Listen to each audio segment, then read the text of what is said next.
Hey there, I'm Brad Feld, co-host of the Give First podcast, along with David Cohen. In this podcast, we talk about mentors and entrepreneurs in the startup world and discuss the concept of give first, which means being willing to help other people without an expectation of return. It's not altruism. You do expect to get something back, but you just don't know when, from whom, and what consideration, over what time period. Stay tuned for some great stories from some outstanding entrepreneurs about how making give first makes great entrepreneurship possible.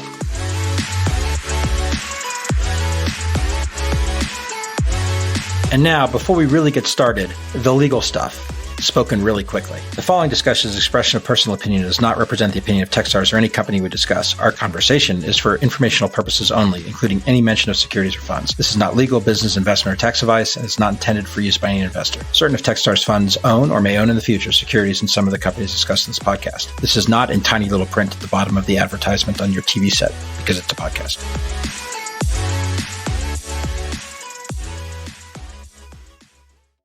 Hey everyone, today it's Brad Feld hosting the Give First podcast. My co-host David Cohen is somewhere in Europe, as you may have heard from a previous podcast. Today I'm interviewing Marc Nager and Dave Mayer, two Colorado friends who have been involved in a bunch of things Techstars related, a bunch of things Colorado related, and a bunch of things entrepreneur related, as well as other stuff. And they're both super people. So Marc, Dave, welcome. Thanks. Yeah, grateful to be here. Thank you. We're going to practice the interviewer interviewing two people, where the two people that are interviewed talk over each other. So we'll get good at this, but maybe by the end of the episode. Off to a good start. Let's start with brief intros of each of you. Marc, why don't you go first? Just 30 seconds, give us your background, and then Dave follow. Great. Thanks, Brad. Happy to be here. So my background, I spent about 10 years helping get Startup Weekend up and off the ground from Seattle. And that grew into Up Global in partnership with Startup America. And then we ended up partnering with Techstars to hand that off, where I got to spend about a year as the chief community officer. Now I find myself in the mountains in Colorado, really focused on how to bring entrepreneurship to rural America. Dave? Passionate community builder. Marc and I have been working together off and on for many years, both in the Front Range and beyond.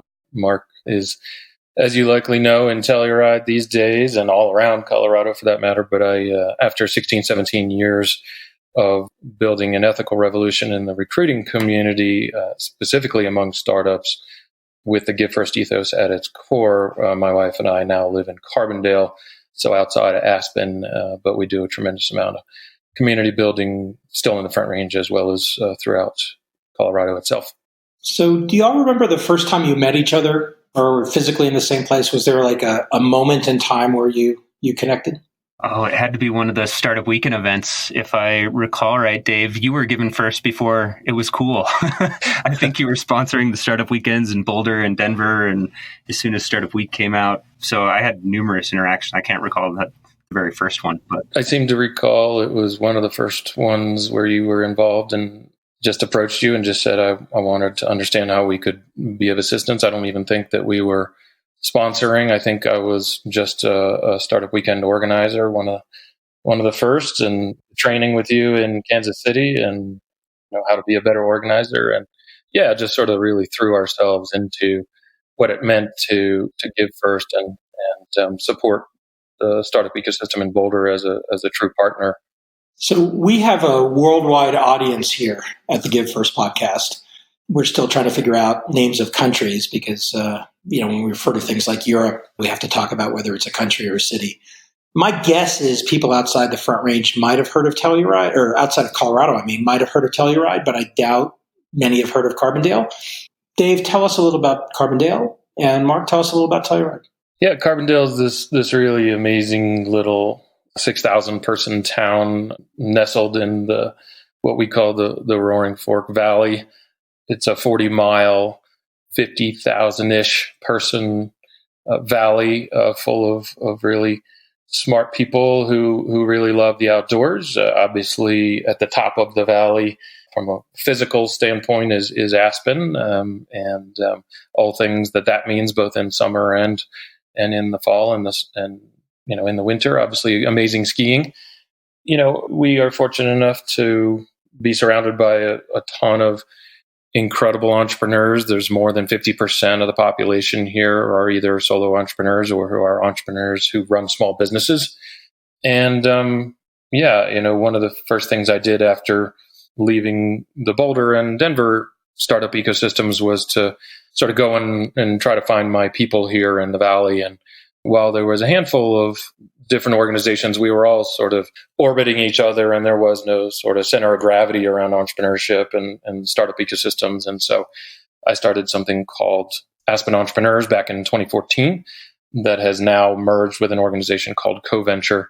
And we can talk about that more later. But, ultimately the idea was to give resources and knowledge and sort of, sitting down with folks in the Front Range that happens all the time, the fireside chats that happen all the time in the Front Range, that didn't exist here. And I knew that there was a wealth of talent and a wealth of knowledge and just needed a little bit of prodding to get involved in the community. And so we started out by just sitting down at the brewery and inviting entrepreneurs to come and talk about the problems they were having and see how we could be of assistance, and bringing that Give First ethos into Aspen and the Valley.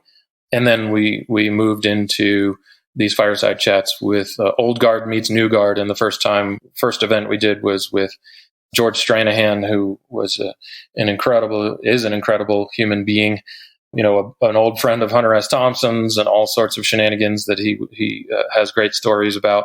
But, moved here as a physicist, because he loved fishing, but ultimately also started the Aspen Center for Physics, as well as a Flying Dog Brewing Company, and then later Stranahan's Whiskey. But we brought him together with Duncan Klaus, who runs Aspen Brewing Company. And having those two in a room, all of a sudden, we had 100 people and entrepreneurs and interested parties who were really wanting to get involved. And that's when things really started to go for Aspen Entrepreneurs. So we've got, 6,000 person town in Carbondale, connected from sort of Aspen to Glenwood Springs for anybody that's come to the mountains and visited that part of the world. 50,000 people. Mark, let's shift to Telluride. Describe Telluride. What's its size and what's it connected to? Yeah, so a little smaller, another order of magnitude almost. About 2,500 people in town here, maybe 5,000 in the Greater Valley. And I actually landed here. A couple of reasons. My family goes back to the 1500s in a tiny little mountain village, so it's like in my DNA. I was born and raised in the mountains in California, actually in Mammoth Lakes. And after spending a bunch of time kind of in the tech world up in Seattle, found my way back to Telluride because on my honeymoon, my wife Ashley and I came to take one of the startup weekend organizers out to a drink. The startup weekend that was hosted here in Telluride was from Dennis Alankis. And Dennis was the first person in the tiniest town, especially a mountain town, that had ever hosted a startup weekend. So that was near and dear to my heart. And of course, that was a good excuse on my honeymoon. And we just fell in love with the community here. And, there are a couple great folks leading the charge. Jesse Johnson, who helped start the Telluride Venture Accelerator. Paul Major with the Community Foundation here, really focused on how do we look at Telluride as a microcosm for what's happening in the rest of the country? And through the lens of economic development, how can entrepreneurship play a massive part of that vision to create a more sustainable economy over the long term? So both of you are entrepreneurs and startup community organizers in little tiny places. And I know both of those places well. I'm sitting here in Aspen as I'm recording my end of this podcast.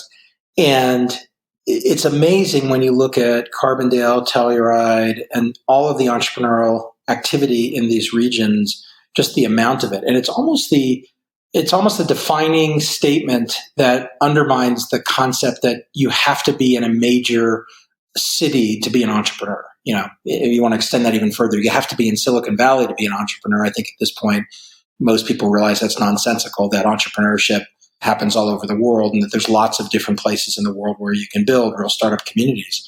But each of you are in these very, very small cities and communities, and yet there's incredible vibrancy around entrepreneurship. Why? How? What's the magic? Mark? Yeah, I'd say, 10 years ago, it would have been hard to imagine the level of density around entrepreneurs, as Dave kind of hinted at in their valley.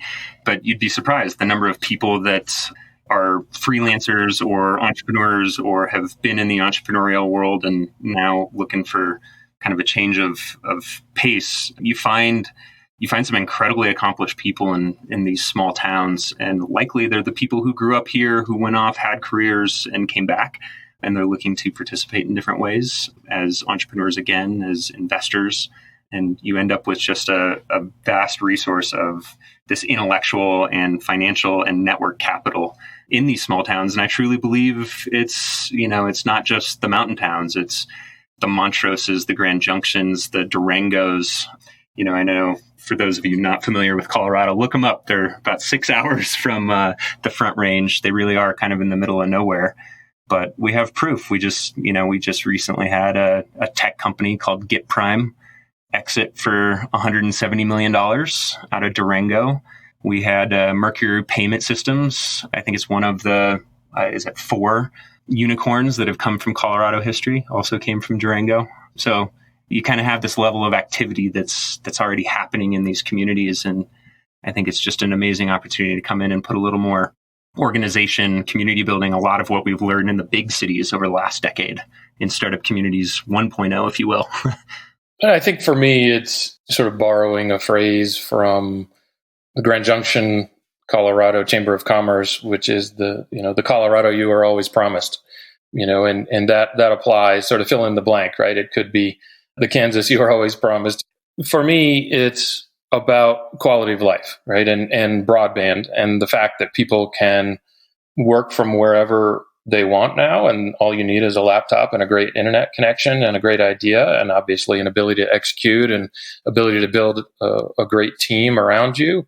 And, sure, I mean, obviously we have an embarrassment of riches in Aspen and Telluride and these kinds of places, but it doesn't matter. It really is fill in the blank, rural Kansas and, rural UK, rural Wales. I was just in Kelowna in Canada, which is sort of wine country, but, I think it's about 100,000 people, but they're building a strong but small but mighty tech ecosystem. And I was really, really impressed with the entrepreneurial ecosystem there. And same with much smaller communities in Fernie and in Revelstoke. And there was, Startup Canada, little outposts. And, I think it's a matter of creating your own reality, surrounding yourself with people who are super passionate about, raising their families, or just, living the lifestyle that they really want, and go mountain biking during the day, go skiing first thing, get that powder day, and then work on your either your side hustle or your business, for however many hours you feel is necessary. So, Dave, you and I have gone back and forth on this. Like, the new American dream isn't, getting a fancy job and climbing the corporate ladder anymore, right? It's more about living and working where you want, and have, with the qualification of having meaningful work. Absolutely. And you're, I was listening on my trip around Canada, listening to Naval Ravikant, and talking about the definition of success, right? I mean, it doesn't mean that you're making $1 billion and exiting and stressing yourself out every single day. Everybody has their own definition of success. And if that means, working out of a coffee shop and hitting a powder day and working with your friends and working on something that you've been dreaming about forever, then that's an easy win. That's an easy success. So let's key on the idea of rural for a bit. Anybody who follows U.S. politics, society, culture probably has heard the phrase urban-rural divide, and the challenges sort of in our country around the difference between these urban areas and everything else which gets tagged with rural. If you look at a map of the U.S. from a sort of, which team are you on, the red team or the blue team? The coasts are blue. Everything else is red except for Colorado, which is blue. So there's something going on different, at least from that lens. When you think about how entrepreneurship and how startup community impacts things culturally in Colorado, I reflect on John Hickenlooper, who was our previous governor, and some of the initiatives he had, and one specifically that, Mark, you and I have been involved in, that you're now leading, which is the Greater Colorado Venture Fund, which was sponsored by the Colorado Venture Capital Authority, and Stephanie Copeland is very involved in. I was one of people on Hickenlooper's cabinet running Office of Economic Development, very involved in that whole activity. Using that as a lens and thinking about the importance of economic activity and economic rejuvenation in non-urban Colorado or non-urban America, what are you guys learning, and how does that play into the whole notion of startup community? And then how does that relate to the idea of Give First? Good question, Brad. I feel like I have to answer or start the answer with, why is it so important? And, you alluded to American politics, right? Doesn't matter what side you're on. You have to agree there's that growing division is the cliche right now, right? And it's true. You can feel it, right? You go to the small towns in America and you realize that there is a, different level of access to the skill set, the jobs, the same things that you might find more on the coast. And it's really about how do we solve that urban-rural divide. And I look at, what a lot of the politicians are talking about. And given all of my experience with Startup Weekend and, especially leveraging kind of the Give First mentality and, the ecosystems that we've seen evolve over the years, what that is an underlying value of, it feels like entrepreneurship truly is the right solution. I'm a little biased. I think that's entrepreneurship is my hammer for every nail. But I think we've seen the power of it through what Techstars is leading, both with the accelerators around the world, with the community programs, Startup Weekend, right? I fundamentally believe entrepreneurship is the most powerful force advancing human welfare. And that kind of sets the stage for the work that both of us are doing and why we're choosing to do it in places that everybody might think is a little bit crazy. Yeah. To tag on to that, I think it's, we started with this idea of fostering economic resiliency and economic diversity in a town that is largely based on tourism, around the ski community, around folks who come to spend their summers in Aspen. But there's a tremendous service industry that makes sure that Aspen is successful, that commutes up and down this 40-mile valley and even more. And that's not really a long-term plan. Aspen Ski Resort, or I guess Alterra company, who's sort of the parent company of Aspen Ski Resort, is, out front with regards to talking about climate change. And, in 20 years from now, there may not be a ski resort here, or there's ski season is going to be a lot shorter. And so that means we need to diversify the types of skills that are embraced in this valley. And there is an amazing quality of life in this valley, but it's harder and harder to make a living here. And so, Justin Lewis and I have been working to build a tech ecosystem here. The Roaring Fork Technologists grew from 50 to more than 250 people now, and, built fully on this Give First ethos. How and why it's important, sitting down with Justin a couple of years ago and just explaining how it fostered inclusion, how it fostered collaboration, what I saw on the Front Range of how it brought people together, including competitors. The light went on for him, and it has been incredibly successful. I think there's some fear, and Mark, you can echo this as well, of the word entrepreneur, the word startup, that we're somehow going to attract a Facebook to a 50,000 person valley, and that's going to change everything. That's not really the goal, right? I think it's, 5 or 10 to $20 million companies can create real jobs that people can have great healthcare, raise their kids here, live the life that they've dreamed of, and not be forced out by, these rising prices of, what it means to live around Aspen or Telluride. I think, Dave, that's probably, you point out, one of the big differences to Brad's question of what are we learning? And you just have to right size. It's not about creating the next Facebook in these communities. It is about, the $5-10 million companies, right? Because those are the full-time, year-round, benefit-paying jobs that, are double the general average median income, right? It's those are the things that attract the right type of individuals to these communities, and those communities set up families and, own houses. They get involved in local politics and the school system. They become, the entrepreneurs, and the jobs they create become kind of the heart and soul of these communities. And as long as we kind of right size the expectation for what type of companies and the definition of entrepreneurship and what that means in these places, you can see it being successful already. And the opportunity is really there for us to, again, just get more organized and take the lessons we've learned and apply them on being a little more intentional about that.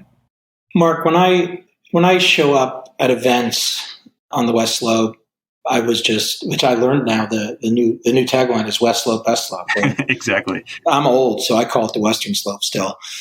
But I was just at West Slope Startup Week or Startup Week West Slope, and it was in Grand Junction.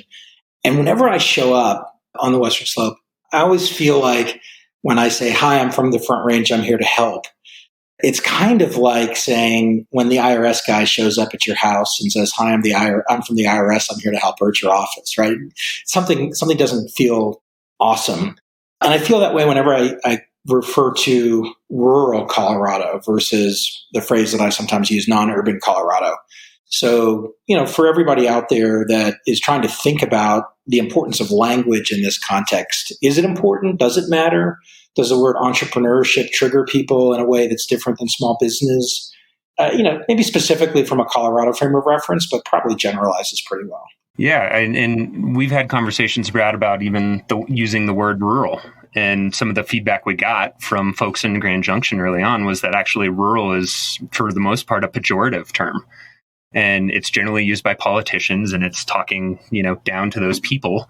And that's the connotation that it's had. So we've, been careful about, creating identity that's not associated with terms like that, despite kind of the practical nature of the term rural itself. That's definitely another learning we've had.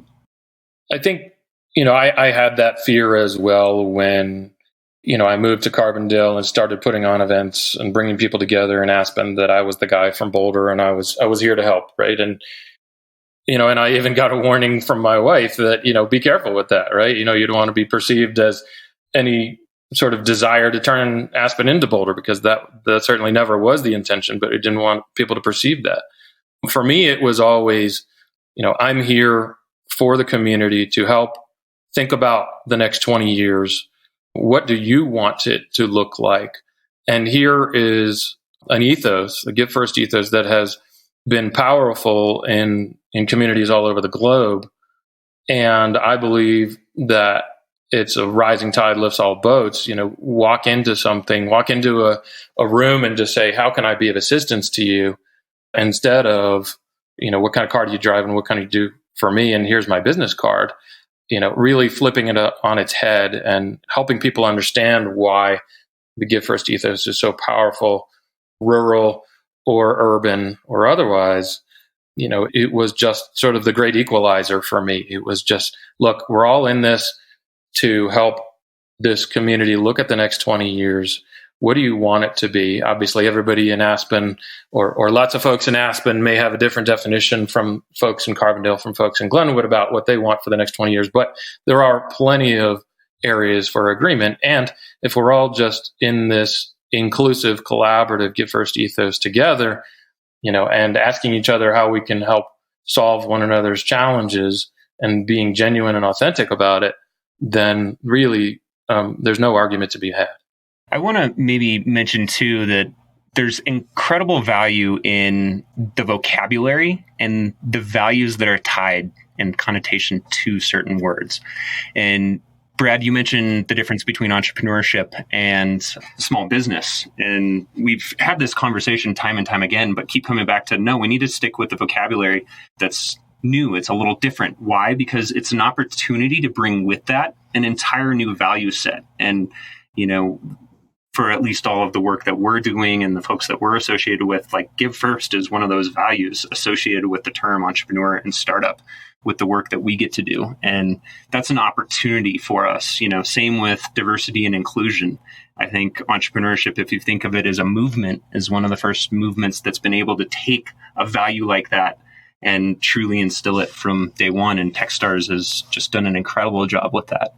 I remember back to the early days of Startup Weekend, where we were going and doing events in international countries where entrepreneurship and startup were very foreign words. And we constantly asked ourselves, do we need to rebrand? Do we need to tweak the vocabulary for each language or, each new setting, each community we go to? And we kind of stood strong on entrepreneur and startup. And now you wouldn't even question that in the vast majority of the countries that Startup Weekends are happening in. And with that came this incredible value set that is unified globally, which makes this so much more than any one community or any one founder, part of something much bigger. Well said. Thank you for that, Mark. And, certainly we'll echo that, Techstars has been at the front and been inspiration for us. And when it comes to, and you specifically, Brad, have been an inspiration for me when it comes to speaking out and giving first when it comes to mental health and speaking about your depression, and really just helping people understand that they need to, can and should be open about their struggles, especially among the founder community. And being vulnerable and authentic is critical to being a great leader. And Bart Lorang does a great job of that as well. And so super grateful for your leadership there. And that's why, you inspired me to put together a panel on mental health and the startup ecosystem in 2014. And maybe we can link to that here.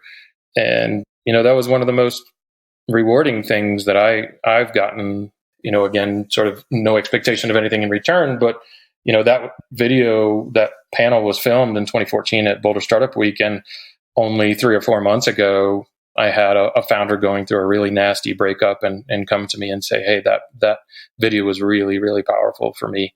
And it really helped me understand that I'm not alone. And so grateful for the opportunity to impact folks, even years later.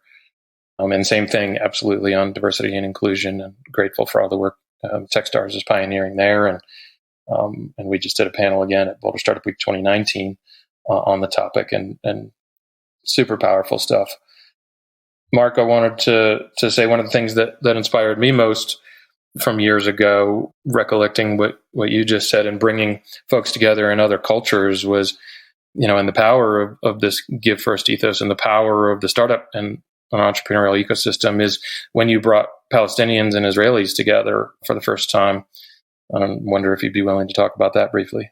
Yeah, one of the early events hosted by some incredible community leaders that were collaborating, right? And they saw entrepreneurship as kind of a transcendent force. And they were able to actually organize with the governments a bus with armed guards going from Palestine into Israel to the Perez Center for Peace, where entrepreneurs got to work side by side for the weekend. And if you looked at the pictures, guess what? You couldn't tell the difference of anything other than they're all entrepreneurs. And that was a unifying singular identity, but such a powerful one. And we've seen that play out in countries and cultures all over the world. As we're starting to wrap up at the end of the podcast, I want to go into a quick fire round, which we've happily lifted from Harry Stebbing's great 20-minute VC. I'm going to try something a little different today, which is I'm going to ask you guys each a question. And what I'd like is an answer that's a proper noun. Could be a couple of proper nouns strung together. And then a one-sentence why. Not a 30-second why, but a one-sentence why. And it just, whatever comes to mind. Ready? And why don't we do it alphabetical order? So Dave first, Mark second. Okay. I won. Just for grants. Ready as I'm going to be. we could do last name too alphabetically. Dave first, Mark second. Ready, set, go. So question 1, best city in Colorado. Oof. Got to say Carbondale, hometown. Just an amazing First Friday. If you ever get a chance to come down First Friday, it's just closed down the streets. Everybody comes together. Everybody's smiling and hugging, and it's an incredible monthly event. So come say hi. Good. That was a run-on sentence, but I'll let you get away with it. Thank you. Mark? Telluride, hometown as well. It's just this incredibly unique density of people from all over the world, all walks of life, and constantly have these amazing globally relevant festivals, from the arts to music to film. Just a wonderful place to be a part of. Another run-on sentence. All right, no why, no why with this one. Just an answer. There you go. Best hiking trail in Colorado. Ooh, there's a secret waterfall outside of Marble that I will leave intentionally vague, but if people Google around, it is well worth looking around, and there's a great disc golf course up there as well on the old Marble Quarry site. The Colorado Trail, the whole thing. The whole thing. That's a long one. Someday maybe I'll do it. All right. Next one. Best restaurant in Colorado that no one knows about. I'll go Tempranillo in Basalt. I think there's a lot of people that know about it, but not as many as that should. Tempranillo is incredible and definitely highly recommended. Eatery 66 in Ridgeway, Colorado. Love it. All local, organic, all the things, but amazing. They are a hub for the community. Okay. Second to last question. If you could be an insect, what insect would you be? Oh, man. Mark. Oh, God. I'm going to go dragonfly. Dragonfly, all right. And cockroach, anyone? They do have a longer lifespan. Survives nuclear war? Right. All right, Mark, I'll let you off the hook. Last one, favorite book that you've read from the past year? I'll turn it on its head and a nod to something you said in an event we did together, Brad. The 5 love languages is on my next to read list, and I was politely given the book on the plane home from Canada last night by my wife. So looking forward to it. Awesome. I will give it. This has kind of the recency bias. Jerry Colonna's reboot book, Leadership in the Art of Growing Up. I had the chance to work with Jerry. His content, his podcast is amazing, reboot.io. And it's just good, tried and true advice to arm yourself with and help you be more introspective about your journey as a leader. Totally agree. I think Jerry's book, Reboot, may be the best book of 2019. It's certainly the best book of first half of 2019 as far as I'm concerned. So, yep, great podcast with Tim Ferriss too. Indeed.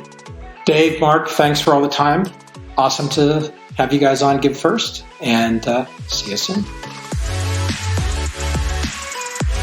Thanks for listening to the show today. We'd love to hear your feedback, ideas, or any person that you'd love to hear from on Give First. Please also leave us a rating and review and reach out to us at podcasts@techstars.com, or you can reach me on Twitter @bfeld. See you next time, and don't forget to always give first.